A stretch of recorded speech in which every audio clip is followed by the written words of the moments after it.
So my name is Gary. I'm an entrepreneur and I'm a designer of inclusive solutions that help improve the world. And I've spent a lot of time learning all about the entrepreneurial process and what it means to go out into the world, identify meaningful problems, and come up with some pretty cool and creative solutions. So I love that so much that I actually got a master's in entrepreneurship and design from UD. And I graduated last year, and ever since, I've been out in the world trying to do cool stuff. All right, so I'm gonna tell you about this thing I started called the First Founders Accelerator, where we're helping to create a more inclusive startup and innovation ecosystem here in Delaware. But before I get into that, I wanted to first kind of talk about what it means to be exclusive, right? Or to exclude certain communities from different experiences and opportunities and resources. So to exclude is to bar from participation, consideration, or inclusion. And throughout the past year, I've been doing a lot of reading on how do you design solutions that are actually inclusive rather than exclusive. And I found out about this woman by the name of Kat Holmes. She's an inclusive designer who's done really amazing work with companies like Google and Microsoft.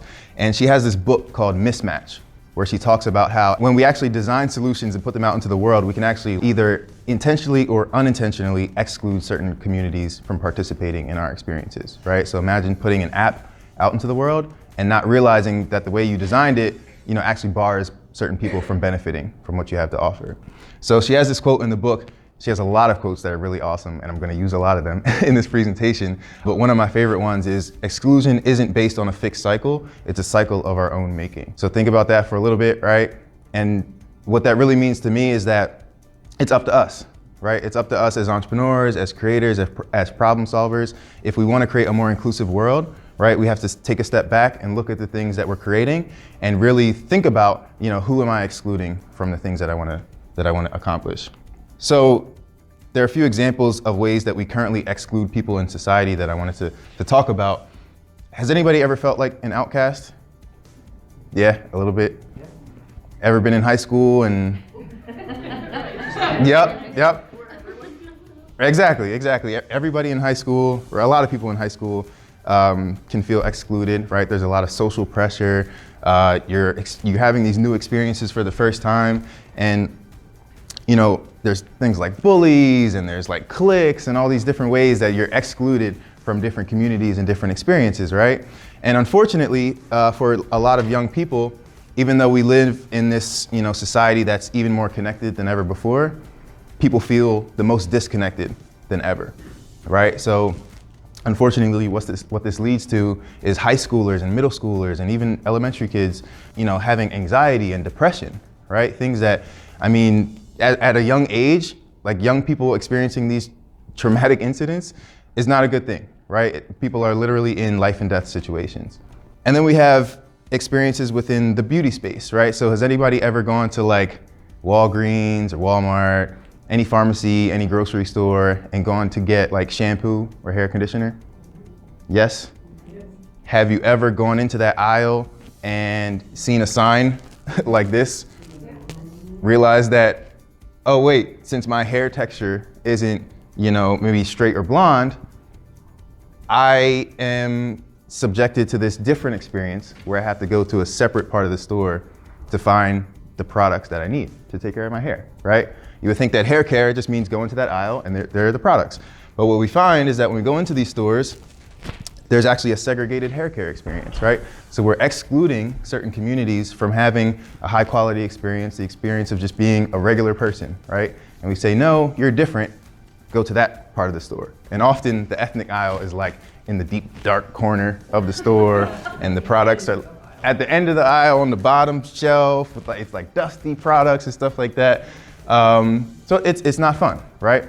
But that's the reality of what currently exists today. And then we also have cultural and language barriers, right? So you think about communities where English is a second language, right? You think about young kids who are actually like the intermediaries helping their parents and their grandparents actually, get healthcare services and being that middle ground, translating and interpreting for either themselves to get education or for their parents to get education.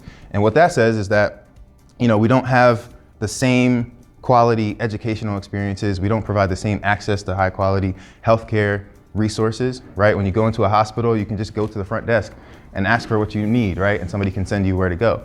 But what if you walk in and you speak a different language, right? Oftentimes there's a lot of confusion and frustration that erupts from that, and it's not a great experience. And then of course, we also have these standards of beauty where we say the perfect body is, that of a runway model, right? And we say, if you don't look like that, then you're not beautiful, right? And that's, thank God today, conversations and different things that are coming up are sort of shifting the focus, and we are beginning to be a little bit more inclusive. But I still think that's the overall theme, where we put up we have these TV shows, we have these Instagram models and things like that, and we say this is what beauty is, right? And for people who don't fit that mold, they're excluded from feeling beautiful. So what Kat says in her book is that we can actually learn from people whose exclusion expertise could be the key to unlocking some of our toughest challenges, and that designers hold the key to unlocking human potential. And she says designers, I take that as designers, entrepreneurs, individuals, problem solvers, anybody who wants to make a difference in the world, right? But what she's saying is we need to look to those people who have been excluded, those people who have experience with depression, right? Those people who have been told that they're not beautiful, those people who are subjected to a segregated hair care experience, right? We need to look to them and learn from them. And their insight is what's going to inform how we can build a better world together. So for me, I wanted to go out into the world and learn from people who were excluded in the startup space. So I wanted to learn from entrepreneurs who were underrepresented, right? People of color, women, people from LGBTQ backgrounds, people from low-income backgrounds, right? Who often don't have the same access to education, resources, and support that you need to be a successful entrepreneur, all right? Everybody has ideas, everybody has dreams and goals, but you need a support system, you need resources to be able to actually accomplish those goals, right? You guys are at Horn Entrepreneurship. I'm a product of Horn Entrepreneurship. We're privileged to be able to have that. But everybody doesn't have that access. So I went out into the world and I interviewed entrepreneurs in communities all over the country, from Delaware to New York to Texas, Florida, all the way out to even Silicon Valley, California, right? And I would interview these entrepreneurs. I would go to different conferences and learn about how are people currently being excluded in the startup space? What are their experiences? And I took that and I came back to Delaware and I created this thing called the First Founders Accelerator. And what the First Founders Accelerator is Delaware's first startup bootcamp, training underrepresented entrepreneurs to develop scalable solutions while building a more inclusive innovation ecosystem. All right, so in communities all over the country, there are these things called Accelerator Programs, right, which are basically entrepreneurship boot camps, where you come in over a course of usually 12 weeks, and you're given education, you're given resources, some funding, you're taught by leading entrepreneurs, industry experts, how to create a successful business or a successful company. And usually this is for like tech-related startups, companies that can become scalable and reach lots and lots of people, all right? So one thing that I learned from talking to entrepreneurs was, one, for the accelerators that exist, they oftentimes don't have a very diverse applicant pool. For the startups that they accept, right, when you look at their diversity numbers, the number of women that are getting into the programs, the number of people of color getting into the programs and getting resources is very, very low.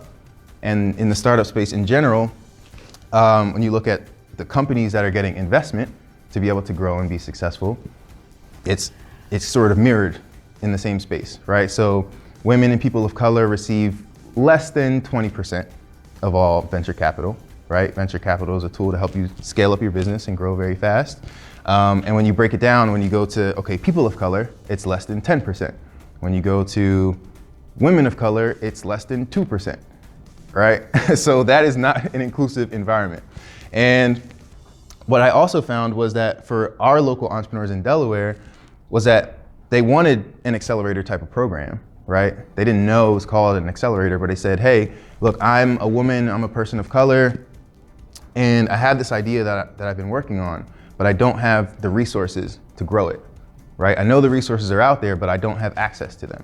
I don't have the education. I didn't go and get an MBA. I don't have a master's in entrepreneurship, but I know that's what I need to grow, right? And they said, I know there are mentors out in the community that I can learn from, but it's very hard for me to find mentors who get it, for one, people who understand me and where I come from and what I want to create, right? And it's very hard for me to find mentors who are relevant to the startup space. So people were going to these different resource centers, and there are awesome people that work there and awesome communities, but they weren't able to provide the support for these types of companies. So what we did was we piloted a program this year in partnership with the Newcastle County government, their NCC Innovates Economic Development arm, 1313 Innovation, Horn Entrepreneurship, and the Emerging Enterprise Center. And we took eight local entrepreneurs, all residents of Newcastle County, through a 12-week startup accelerator, right? Where we would meet at 1313 Innovation every week for 12 weeks, Saturday mornings. Can you imagine giving up your Saturday morning?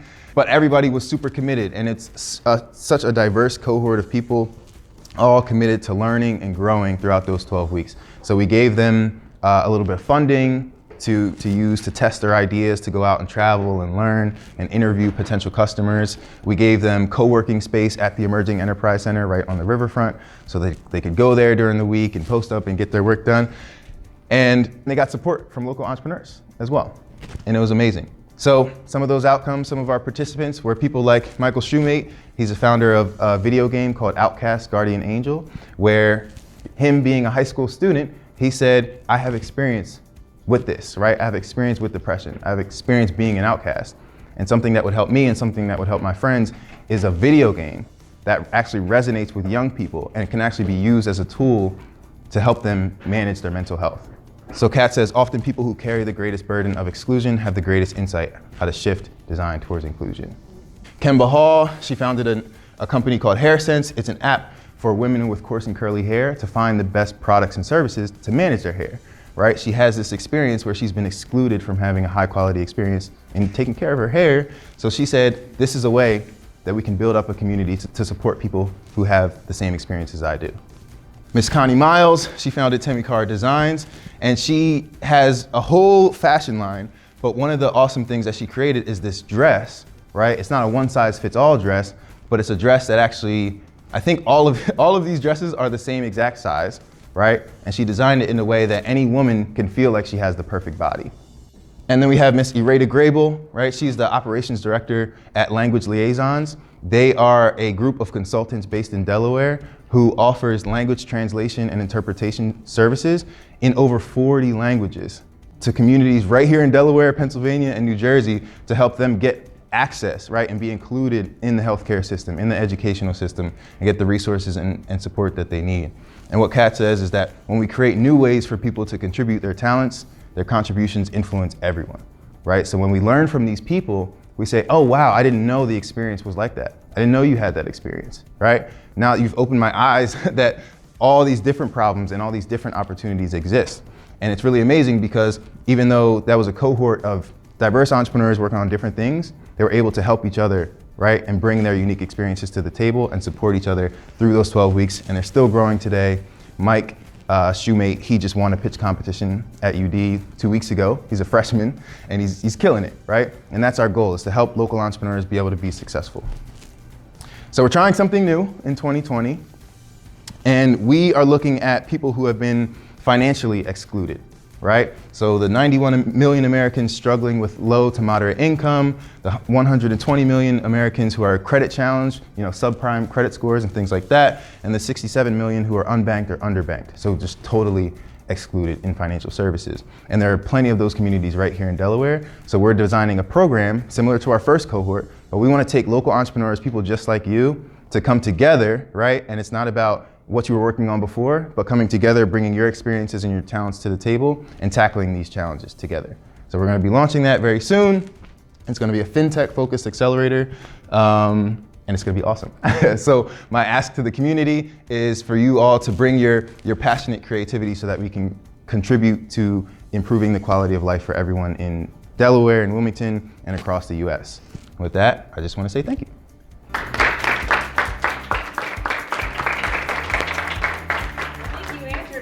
Sweet. You're an awesome overachiever. We really appreciate that. I've done my job. We'd like to open it up for